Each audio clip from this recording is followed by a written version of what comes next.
Nigerian Medical Association in Lagos State has asked its members to embark on an indefinite sit-at-home or indefinite sit-at-home strike over alleged harassment and intimidation of medical workers by the security agents in the state. The NMA on Wednesday gave the directive in a statement that was signed by its chairman, Dr. Sali Osheni, and also Secretary Dr. Ramon Moronkola, saying that the directive took effect from 6 p.m. on Wednesday. Now, the Lagos NMA accused police officers in Lagos of acting contrary to the directives of the federal government on lockdown order, noting that their members were unsafe. However, the Lagos State Commissioner for Information and Strategy, Mr. Benga Omotosho, said that the issue had been resolved. And according to him, when the NMA said that they were going on strike, the Lagos State government immediately called the top hierarchy of the police, asking them to reverse themselves, which they agreed to. Although there are speculations that based on a fixed press conference that will be holding this morning, the strike may be discontinued. Now, meanwhile, the number of confirmed COVID-19 cases in the country increased by 284, bringing our total tally to 6,677.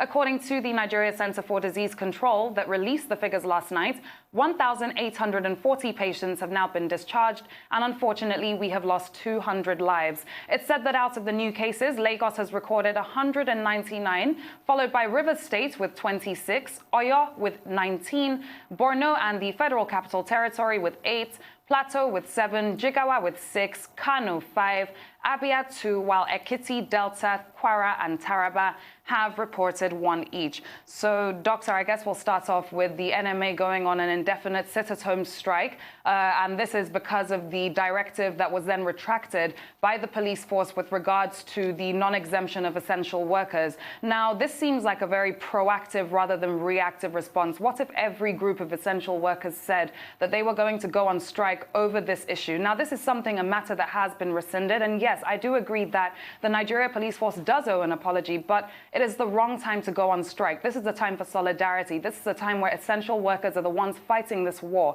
I really don't think that the Lagos chapter gave the right response. What is your take? Well, on the surface of it, yes, the right thing to do would be to say that doctors and other healthcare workers should not, at this time, when the country is facing a pandemic, on no account whatsoever, go on any kind of strike, whether it's sit at home or a protest over salaries and emoluments. But if you look at it from the perspective of the medical workers themselves, the statement issued by Dr. Hussaini, that's the chairman of the Medical Association branch in Lagos State, indicated that many of their members were harassed, were intimidated, some were even detained, and that an ambulance that was going on an emergency assignment was also impounded by the police.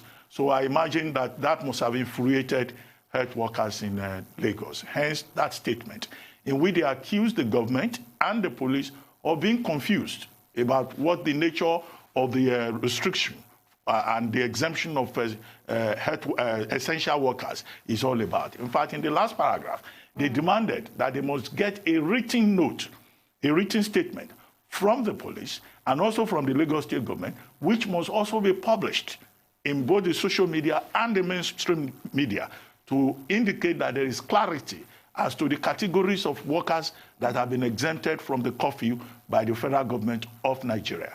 So, but it's good to hear that the matter has been resolved. You quoted the Commissioner for Information in Lagos State, Benga Omotosho. So if the matter has been resolved, it is important that there is no further confusion. Certainly. One, the police hierarchy, they have reversed themselves. They've issued a statement saying that journalists and healthcare workers are exempted, restating the position of the president.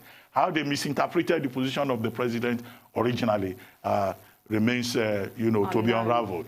But why I said that there should be no repeat is that the NMA Lagos State branch, in that their statement that they issued yesterday, also pointed out that this was not the first time that healthcare workers would be harassed. And I think that they took the extreme position of saying healthcare workers will sit at home in order to make sure that there is no such development again. But it would be really nice to see them call it off, because one newspaper this morning reported that the Lagos State government has been working overnight to appeal to the healthcare workers. Certainly there has to be a resolution around that. At the end of the day, yes, it's true that healthcare workers have been reported to have been harassed and attacked by security agencies, not just now, but throughout this entire period that they've had to work. And the same goes for other essential workers. Premium Times did a report literally listing about 7 or 8 journalists and their stories of what has happened to them with the police since this started. Well, so Leila, what I'm saying is, also have declared sit that's at what home, I'm saying. That's what I'm saying. I just don't think that it's a proactive response, especially right now. I think it was rather reactive, so it is good that it's something that they have retracted on, or rather resolved in that case. Shall we take another story, We'll Doctor? get to know that at 10 o'clock. by the end of today. Now, as some northern governors or governors in the northern part of Nigeria are relaxing restrictions occasioned by the onset of COVID-19 in order to enable their citizens to celebrate the Eid al-Fitr that's happening this weekend, the Sultan of Sokoto, Alhaji Mohammed Saad Abubakar III, has admonished Muslim faithful to adhere to the federal government's protocols on social distancing, wearing masks and washing your hands in order to stay safe. Now, Governors Abdullahi Ganduje of Kano, Mai Malabuni of Yobe, Mohammed Abubakar of Jigawa, Babagana Zulum of Borno, Bala Mohammed of Bauchi and Mohammed Yahaya of Gombe had relaxed their restrictions imposed on their states to check the spread of the virus, much against the strident advice of the federal government against lifting the ban on large congregations, including religious ones. Now, Muslims are marking the end of Ramadan fasting tomorrow and are either going to congregate at their Eid praying grounds on Saturday to commemorate religious rites. Now, it's good that the Sultan of Sokoto has come out to make this call, Doctor. Over to you.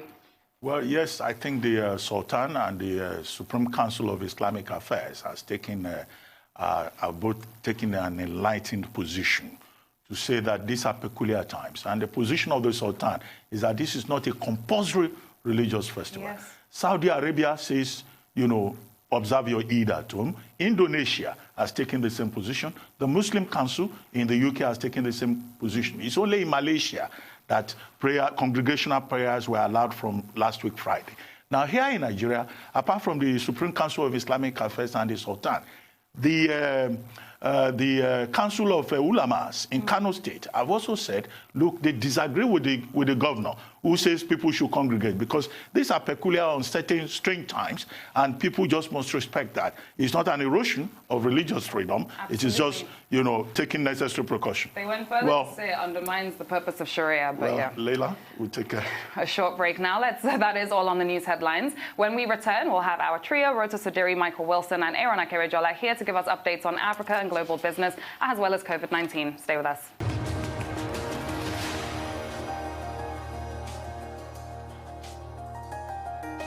Welcome back to the morning show here on Arise News.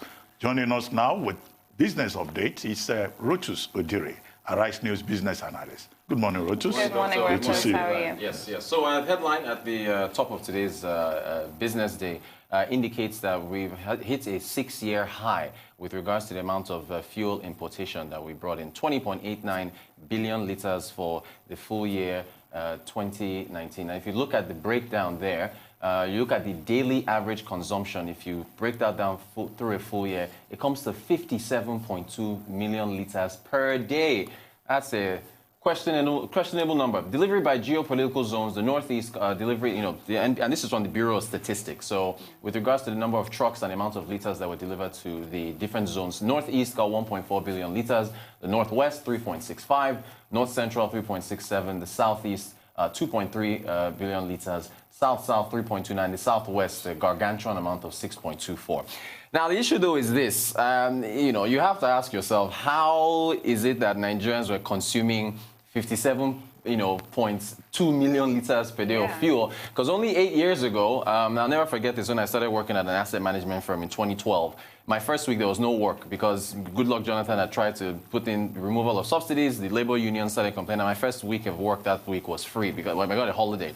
Now, during those union protests, at that time, consumption was about 31 million liters per day. So in an 8-year period, that's a consumption has almost doubled. The Nigeria's population, doubled within that time. Double, yeah. We were in a recession in 2016 that affected, consumption. So it's questionable. It points, of course, I know the NNPC is the sole importer So you have to point fingers at some inefficiencies with the NNPC with regards to an accountability with regards to these numbers. Also, you have to also talk about smuggling, because, with the subsidies that we have here, porous borders, this is through the fiscal year 2019. Porous borders, trucking going out to other neighboring countries where fuel is not subsidized. Cameroon, Ghana, all these other countries pay like excess of 300 plus naira if you convert it liters for fuel. So there's also the issue of smuggling and then the issue of the inefficiencies in our refineries.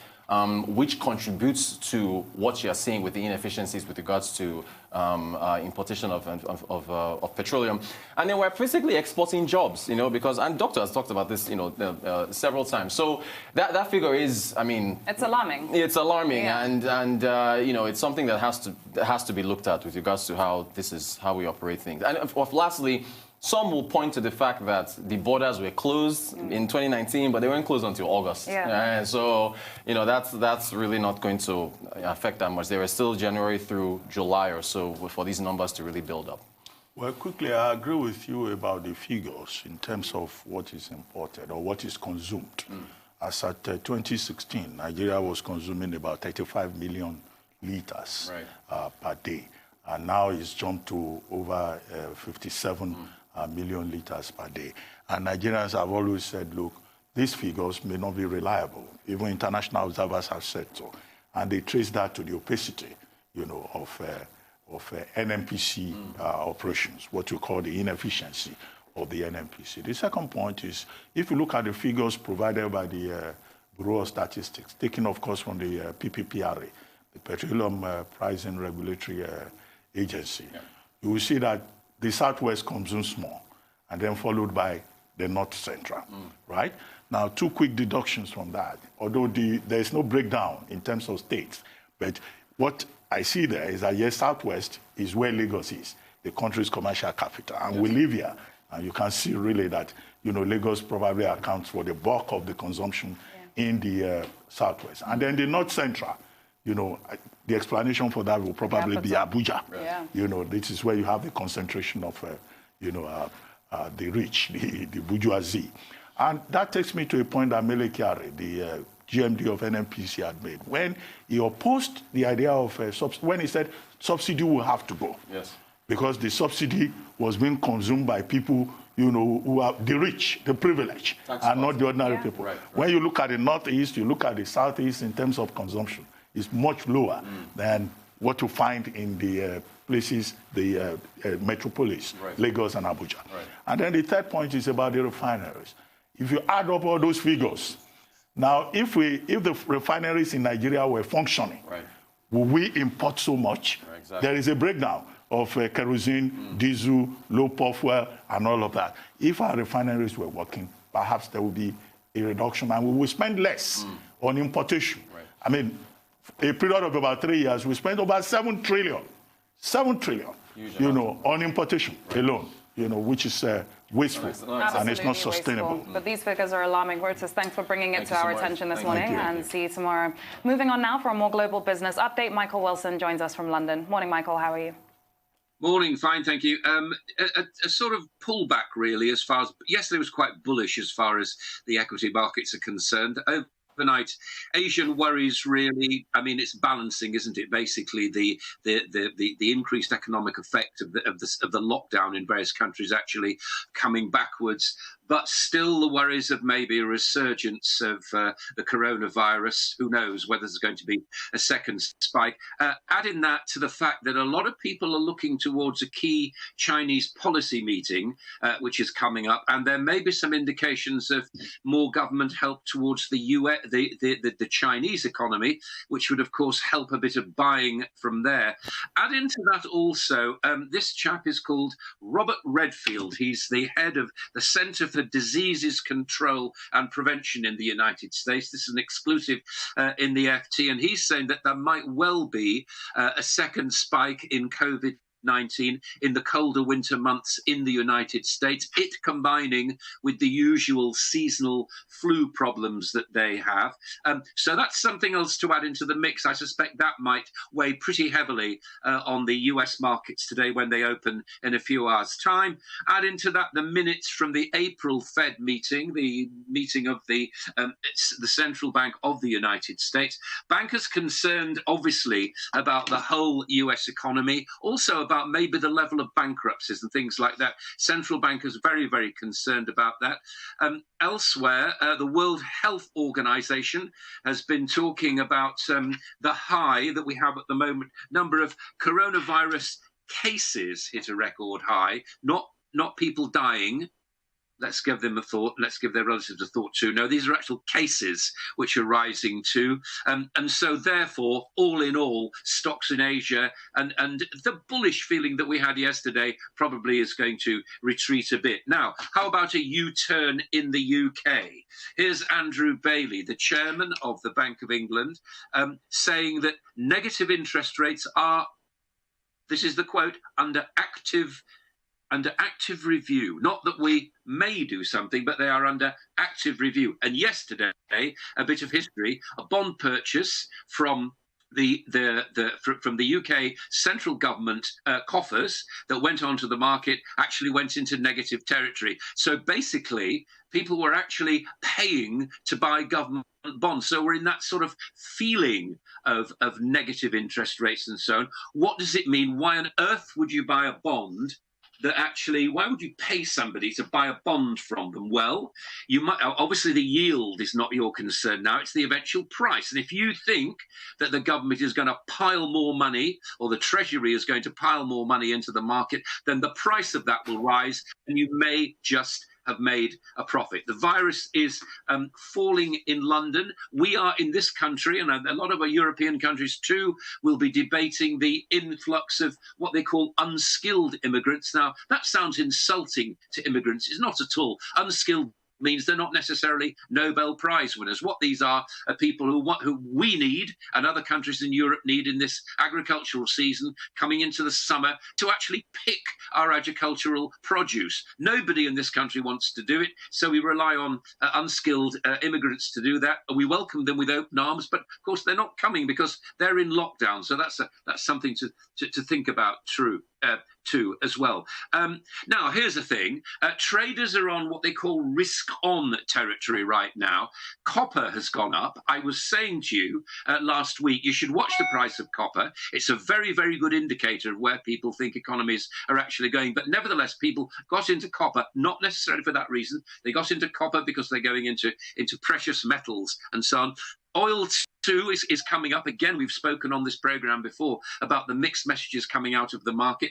I've got a quick bit of breaking news for you on that actually companies which said they would buy oil assets in the past, some from Ghana, some from North Sea, are now actually wanting to renege on those kind of deals. And finally, gold, you can expect the bull run to end anytime soon. Back to you.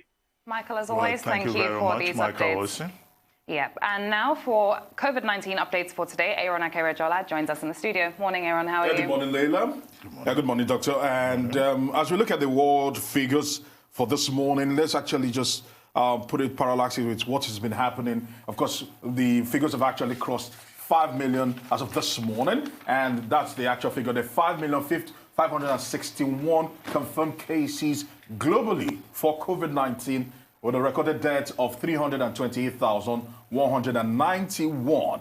And as the world grapples with COVID-19 and how to battle it, another thing that is actually hindering the battle against COVID-19 has been corruption. And people have actually spoken heavily about the level of corruption people have actually dabbled into in the bid of trying to probably secure equipment, all right, or PPEs or several of these things. And one is actually coming majorly to light, and that is the fact that the Bolivian health minister is under investigation right now and has been sacked by the government because he was supposed to procure 179 ventilators from a Spanish supplier, and he overinflated the price. As a matter of fact, he said one of them cost 27,680 83, and they bought 179, totaling $5 million. And at the actual cost was between 10,312 and 11,914.